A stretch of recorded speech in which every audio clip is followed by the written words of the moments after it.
जीवन में कभी भी पराये धन को अपना बनाने की नहीं सोचनी चाहिए। स्पेशली अपने भाई के धन को, अपने ही भाई के धन को हड़पने की प्लान कभी नहीं करनी चाहिए। दो भाई थे, एक छोटा भाई था, बड़े भाई का विवाह हो गया था। बड़े भाई का जब विवाह हो गया, ये बहुत ज्ञानप्रद कहानी है समझदार लोगों के लिए, जो ईमानदारी से अपना जीवन अच्छा जीना चाहते हैं उनके लिए है, मूर्खानंदों के लिए नहीं है जो बोले कुछ भी कर लो बस पैसा कमा लो। ऐसे लोगों का तो कुछ भी भगवान ब्रह्मा नहीं भला कर सकते, हमारी क्या औकात है।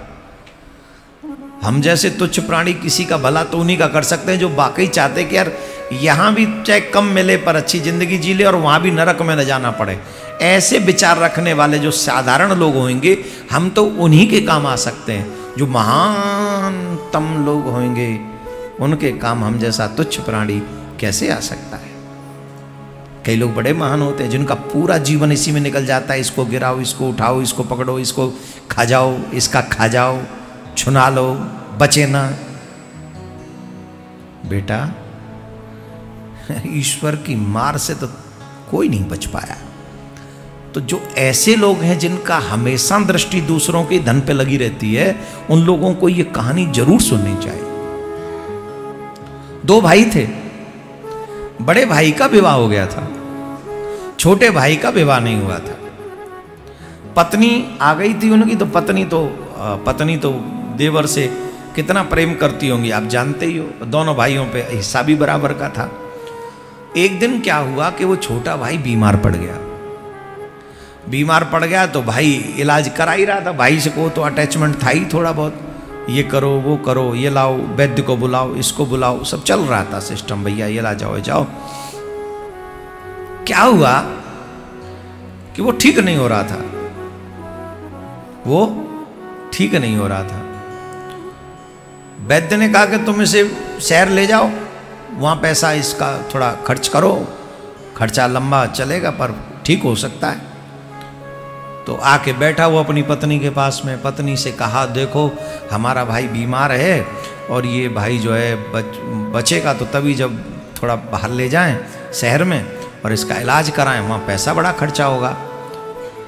तो पत्नी ने कहा सुनते हो, अब कहाँ ले जाओगे, कैसे ले जाओगे, इतना पैसा खर्चा भी करे तो पता नहीं बचे न बचे, और फिर इसे तुम बचाना क्यों चाहते हो।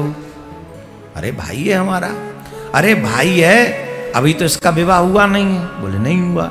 अरे ये मर जाएगा तो इसका एक तो पैसा खर्च नहीं करना पड़ेगा हमको, नहीं समझे, एक तो हमें बाहर खर्चा नहीं करना पड़ेगा, दूसरा जो इसका हिस्सा है वो भी हमारा हो जाएगा। तो काहे इसको बचाने में लगे हो, जो हमारे बच्चे होंगे उनको और ज्यादा खेत क्यार मिलेगा। ये लोभ भाई को क्लिक कर गया। भाई ने कहा हाँ ये बात तो मैंने सोची नहीं। तो फिर कहा एक और बात सुन लो। बोले क्या। बोले सुनो एक बात। क्या। अब पता नहीं है, ऐसे परे परे भी ठीक हो सकता है ये। तो बोले किसी वैद्य से बात करो और इसकी दवाई में जहर मिलवा दो, जल्दी मरे तो फंड कटे, और वैद्य को थोड़ा बहुत दे देना, और रिश्तेदारों को डाउट भी नहीं होगा कि हमने मारा है, सब कहेंगे बीमारी मर गया। कई लोग पत्नी व्रता होते हैं, बड़े धार्मिक प्रवृत्ति के कई लोग पत्नी व्रता होते हैं, जो पत्नी देवी कह दे वही करते हैं। तो उन्होंने बात की और जाके वैद्य से बात की।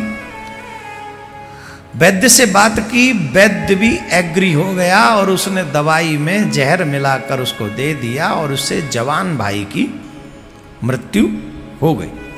अब ये जवान भाई की मृत्यु किसके कारण हुई। भाई के कारण, बड़े भाई के कारण।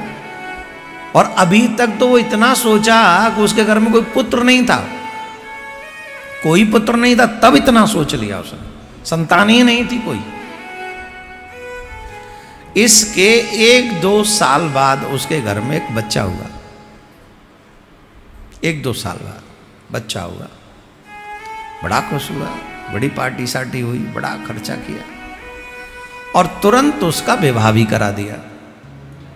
15-16 साल का हुआ तो उसका विवाह करा दिया। अब जब विवाह हो गया, विवाह भी हो गया उसका, अचानक से 20-22 साल का जब वो बच्चा हुआ तो उसका तबीयत बिगड़ा। इकलौता बेटा था, तबीयत बिगड़ी। और तबीयत जब बिगड़ी, पुराना जमाना था, तो अब पिता ने बड़ा इलाज के लिए खर्चा किया, ये कर वो कर, इसको कर वो कर, बहुत खर्चा किया। इतना खर्चा करने के बाद भी बेटे की तबीयत में कोई सुधार नहीं हुआ।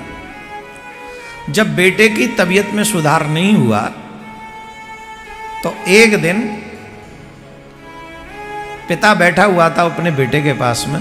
पिता अभी वृद्ध हो चुके थे उस समय तक, और अपने पुत्र को देखे जा रहे थे। पुत्र पर किसी दवाई का कोई असर नहीं हो रहा था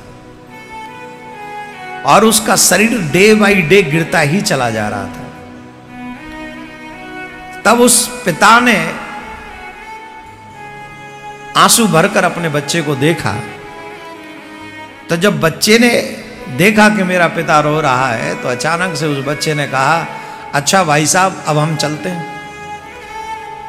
क्या कहा? अच्छा भाई साहब अब हम चलते हैं, आपका और हमारा हिसाब किताब चुकता हो गया। अब तो आपके पास बस उतना ही बचा है जितना मेरा कफन में और अंतिम संस्कार में खर्चा होगा, उतना बचा है, अब चलते हैं। पिता ने कहा, पिता को लगा कि इसकी तो बुद्धि भी गई, इसकी तो बाड़ी भी काम करना बंद कर दिया, अब तो ये उलझन क्या क्या बोल रहा है। अभी तक पिताजी पिताजी कहता था, अब भाई साहब बोल रहा है। अरे बोले तू ठीक तो है? बोले भाई साहब एकदम परफेक्ट हूं मैं। तो भाई साहब क्यों कह रहा है? पिता हूं मैं तेरा। अरे बोले आपकी गलत फहमी है, मैं कोई बेटा बेटा नहीं हूं आपका, हूं तो मैं आपका भाई। आपने जो मुझे जहर दे के मारा है, जिस प्रॉपर्टी के लालच में मारा है, वो सबको ठिकाने लगाने आया था। लग गई ठिकाने, शेष तो नहीं है।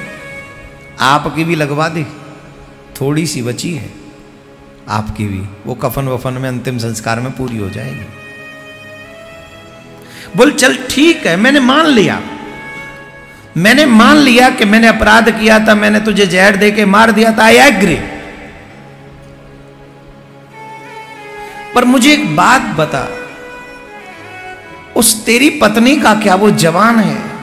पुराना समय था, उस समय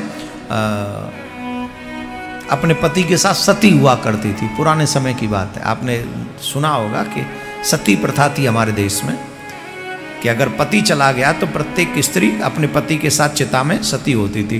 बोले मेरा दोष है, मेरा फॉल्ट है, मान लिया कि मेरा ये सब है, पर मुझे एक बात बता कि इसमें तेरी उस जवान पत्नी का क्या दोष है जो तेरे पीछे उसे भी जलना पड़ेगा? उसे क्यों मार रहा है तू? वो भी तो जल जाएगी।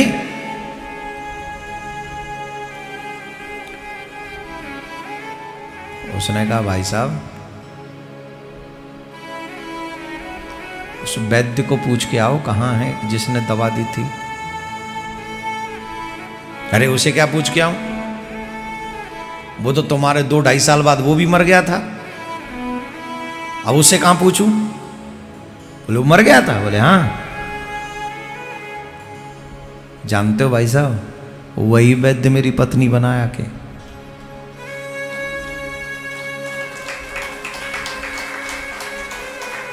जिस वैद्य ने थोड़े से लालच में आकर मुझ जवान को दवा में जहर दे दिया था, वही वैद्य इस जन्म में मेरी पत्नी आकर बना है। मैं तो मर रहा हूं अपनी मौत, और वो मरेगी जलकर। एक बात याद रखना भाई साहब, अवश्यमेव भोक्तव्यम कृतम कर्म शुभाशुभम नक्षीयते कर्म जन्म कोटि सतेरपि। जो मनुष्य जैसा कर्म करता है उस मनुष्य को अपने कर्मों का फल भोगना ही पड़ता है। देर सवेर की तो बात छोड़ो, करोड़ों जन्म लेने के बाद भी वो उस कर्म से बच नहीं सकता, उस फल को भोगे बगैर बच नहीं सकता। आप क्या चीज हैं? बड़े बड़े लोगों को झेलना पड़ा, आपने जैसा किया अब झेलिए आपके बुढ़ापे में। और उन कंधों में बड़ा दर्द होता है भाई साहब, जिन वृद्ध कंधों को अपने ही बेटे की जवान मौत हो अर्थी उठानी पड़ती है, उनको बड़ा दर्द होता है। अब झेलिए आप। Goodbye, Radhe Shyam. ये जो कहानी है, ये जो कथा है, ये सिंपल नहीं है। आज बड़ा बनने के चक्कर में हम क्या बुरा नहीं कर रहे समाज के साथ, अपनों के साथ, कुछ भी करते हैं और भूल जाते हैं। हाँ, थोड़ा समय से हो सकता है, थोड़ा समय लग जाए सामने आने में, फेस करने में थोड़ा समय लग जाए, लेकिन फेस करना पड़ेगा।